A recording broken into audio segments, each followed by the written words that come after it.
হাই everyone, অন্য এটি ভিডিঅ'লৈ আপোনালোকক সকলোকে স্বাগতম জনাইছোঁ।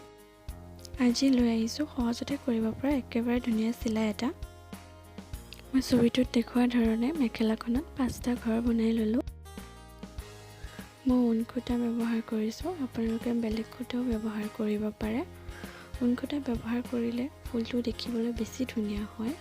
তেনেহ'লে আহকচোন চাওঁ মই ফুলটো কেনেকৈ কৰিলোঁ।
যদি ভিডিঅ'টো চাই ভাল পায় প্লিজ চেনেলটো ছাবস্ক্ৰাইব কৰি দিব আৰু তলত কমেণ্ট কৰি জনাব যে আপোনালোকে ভিডিঅ'টো চাই কেনে পালে।